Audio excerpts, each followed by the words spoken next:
Welcome to the Jill on Money Show. It's Wednesday, October 2nd. And that means for those of you celebrating that tonight at sundown is Rosh Hashanah, the Jewish New Year. So Happy New Year to all who are celebrating. And if you're not celebrating, just think it's New Year's Eve. See, you can do that. Anyway, if you've got a financial question, give us a holler. Go to jillonmoney.com, click the Contact Us button, and let us know if you'd like to join us on the air live. While you're on the website, check out all the neat content that lives there. Got a blog, we've got a radio show, we've got resources, we've got the free weekly newsletter, which comes out every single Friday. Mark does a great job with that. Today, we are answering emails. This is from Chad, whose subject line is Gradually, Then Suddenly Personified. Greetings, Jill and Mark. A few weeks ago, you interviewed Barry Ritholtz, where he concluded with a phrase from Hemingway applied to personal finance, gradually, then suddenly. That struck a chord with me and my financial path that you might find interesting. A brief history. I opened a Roth IRA at age 22 in 1997. $2,000, the maximum contribution limit for that year. The goal was to reach $1 million by the time I turned 65. I steadily contributed small amounts to that account and eventually to a 401k. And 10 years later, it had grown to $67,000. Today, at age 49, my accounts altogether are collectively worth $2.2 million, a 1,000-fold increase over 27 years. I am perpetually astounded by this. 90% of that money has remained invested in nothing but an S&P 500 index fund. That includes major downturns in years like 2000, 2008, 2022, during which I stayed fully invested. Of course, my contributions increased as my salary increased, along with the occasional company match.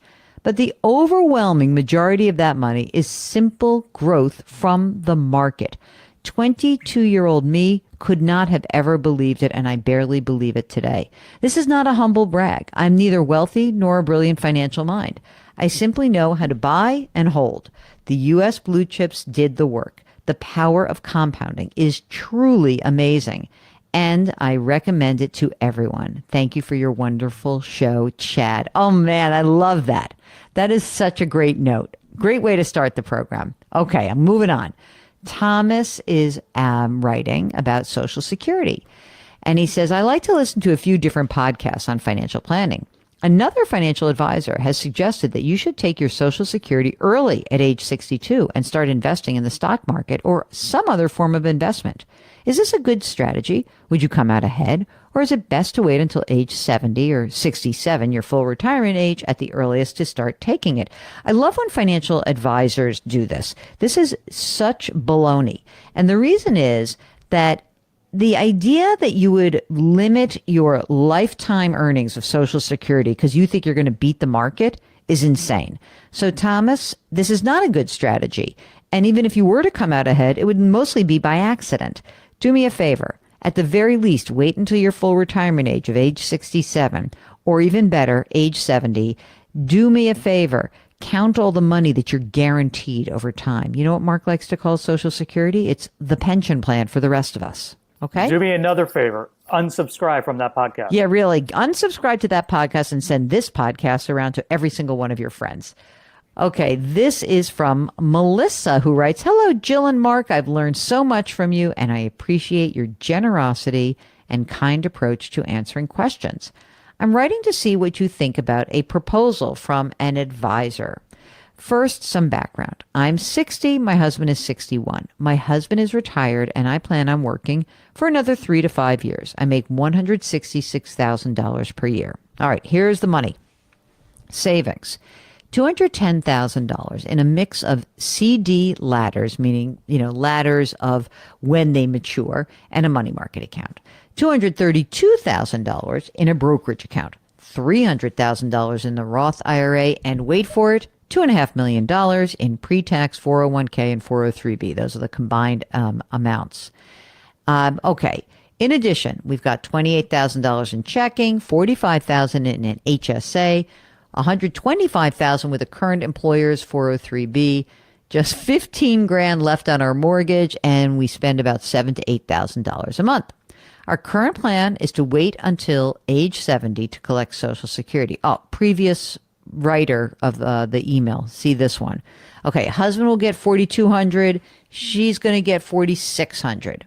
Okay, advisor has suggested taking about $350,000 from my husband's 401k to purchase an annuity, which would fund the time between my retirement and collecting Social Security. Having been a loyal listener to your show, I initially bristled at the suggestion of an annuity, but the product they are suggesting doesn't have a commission or a significant fee. What do you think? I know the place where you are getting this advice, and they do have no cost annuities. So that's kind of a cool thing. However, but I guess the question is why? Why not just take the money out of the account and turn the spigot on whenever you want to do it? In other words, why purchase an annuity at all when you could just use the money from the 401k to fund the difference between your retirement date and collecting Social Security? So, I mean, you got plenty of money. You could do it, and considering it's low cost, it's fine. But I don't know. It seems like an extra step. Just pull the money out of the account and you can do it. Instead of like, right? So if you're saying you're going to, let's see, you're 60, you're going to work 3 to 5 more years. Just pull the money out of the account that you need. Why do you need to buy an annuity? It seems like an extra step. I don't know if it makes a ton of sense. What do you think, Mark?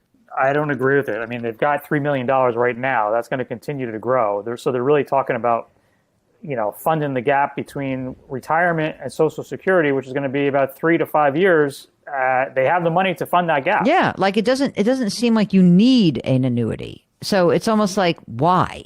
In other words, it's not the worst idea because it is a low cost. So it's not like there's some fat commission that's going to eat into it. But like, I don't know, why tie up the money? Doesn't seem like a great idea.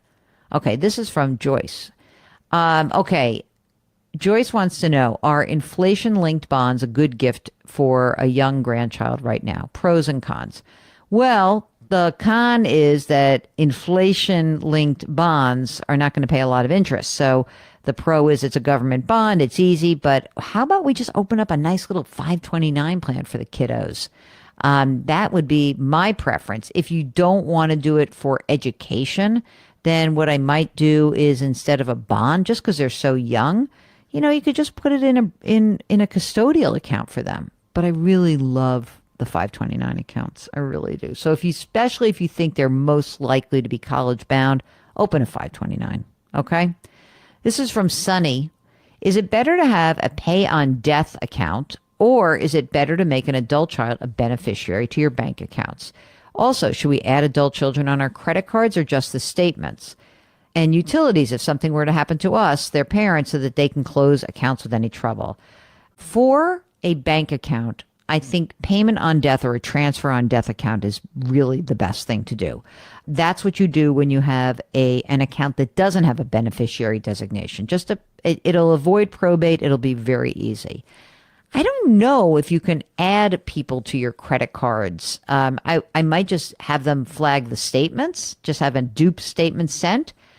And I don't know if utilities can do that. What I would make sure you guys do is when you're doing your estate planning, that you try to create some sort of like master list of things of like all the accounts that are open so that the kids, the adult children, know what's going on. I think that might be easier than anything else. This is from SM, who writes, can I retire? I'm 52 years old. I'm married. I've got about $1.3 million in assets, 715 grand in an IRA, 10 in a Roth, 510,000 in a brokerage account, and 40 grand in liquid assets. Monthly expenses, 5 grand a month. I will have $3,200 a month in Social Security at age 67. My spouse will get half of that. She's 46. So he's 52. She's 46. I did not include healthcare expenses until age 65. Well, you should. So what do we say that your monthly expenses were 5? Let's make it 6,000. Okay. That's going to be your health. That's going to add in your healthcare. Okay. I have pension. Oh, I wonder if this is a year or a month. So I think that SM is writing that they have a pension of around 6 grand a month with 100% benefits for spouse after I pass. And can I retire? You're only 52, but if you have a pension of 6 grand a month and you have expenses that are 6 grand a month, then that seems good. The only thing I would wonder about your pension, it sounds like a really good one, is that it has a cost of living adjustment. That would be a good thing. So it sounds like, yes, what are you going to do? You're 52 years old. Mark, that's like in 2 minutes, like for you. And it's already passed. 52. I think you probably can.